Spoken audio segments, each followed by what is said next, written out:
Well, it's a whole new week here at 42nd Street Pete's Grindhouse, and unfortunately we got us started on another sour note. I mean, it was bad enough last week, but as someone said, wrestlers usually die in threes, and they weren't wrong, unfortunately. We lost Paul the Butcher of Vashon, I believe, Friday, before I took off for the weekend, or not really took off for the weekend, but anyway. Paul was part of the Vashon wrestling family with his brother Maurice Mad Dog and Vivian Vashon. And I believe Luna was Paul's adopted daughter. Unfortunately, there are no more Vashons left, so that whole dynasty's gone now. So rest in peace, Paul the Butcher Vashon. Actually, Paul was on the first Madison Square Garden card I ever saw. He was wrestling none other than Andre the Giant, which, of course, we all know who won that one.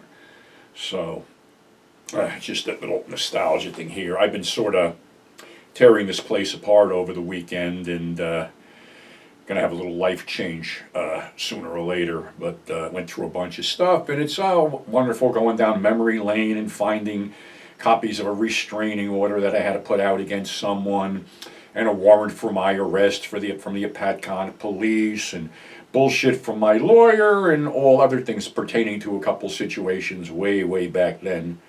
So, but I did find other, this is going to be interesting. I'm going to do a show and tell later this week, but I did find some interesting rare shit floating around here, like the completely out of print Blue Book 2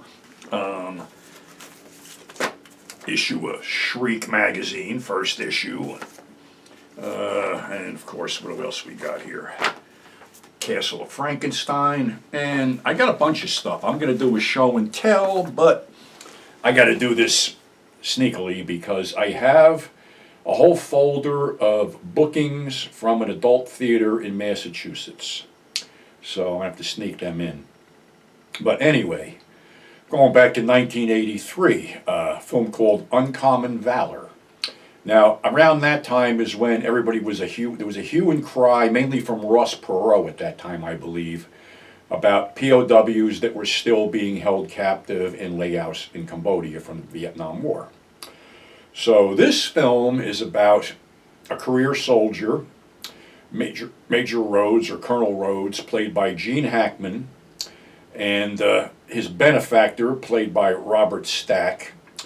And they have found irreputable proof that both of their sons are being held in a POW camp in Laos or Cambodia or something. So they decide to recruit a bunch of guys who were over there that were part of their son's squad. And they have Sailor, played by Randall Tex Cobb, Charts, played by Tim Thomerson, another pilot, played by Harold Sylvester, a tunnel rat specialist, played by Fred Ward, a demolition specialist, played by Reb Brown, and a rookie whose father was a POW, played by Patrick Swayze. So the whole thing focuses on them training and how the rookie is like, the drill sergeant trying to get them back into shape, and of course at one point he pisses them off, and he gets in a fight with Sailor, who beats the shit out of him and keeps screaming in his face, "Why do you want to go?" And then Rhodes tells him because his father was a POW over there and never came back. So they set everything in motion. They get over there, only to be nailed by the CIA and have their weapons taken away, and they're supposed to be thrown in jail. And the guy in charge says, "I don't want to throw an old soldier like you in jail, so please try to get your ass out of here within 24 hours. So Rhodes doesn't want to give up the mission. So what they do is they were given some advance money by the Stack character, and they go find this gentleman named Chang, who was supposed to be supplying an escort into Laos.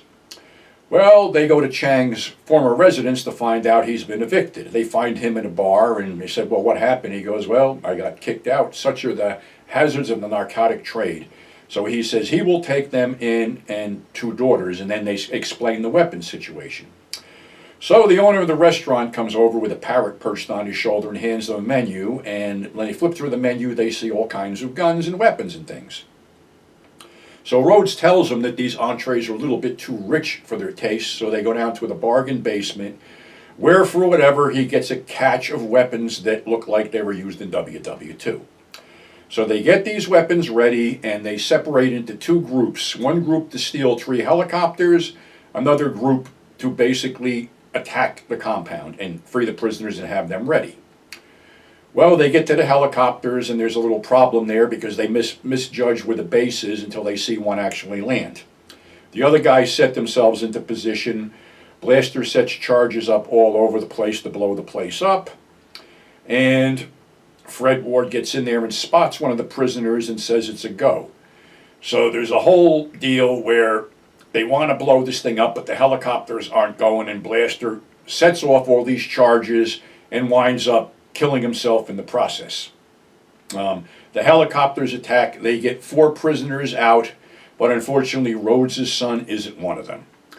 And it's a really great shoot 'em up, a lot of crap going on. Helicopters are getting blown out of the sky. They got one chopper left. They got all the prisoners on him, except Sailor is mortally wounded, and he's shot twice, and when he comes to, he's hanging over this, he had commandeered a machine gun post, and he sees guys below him ready to hit the helicopter with an RPG. So the running gag was he had a live hand grenade around his neck, and if he ever got bored, he'd pull the pin and see what happens next. So he pulls the pin and drops into this whole mass of enemy soldiers, blowing them to bits.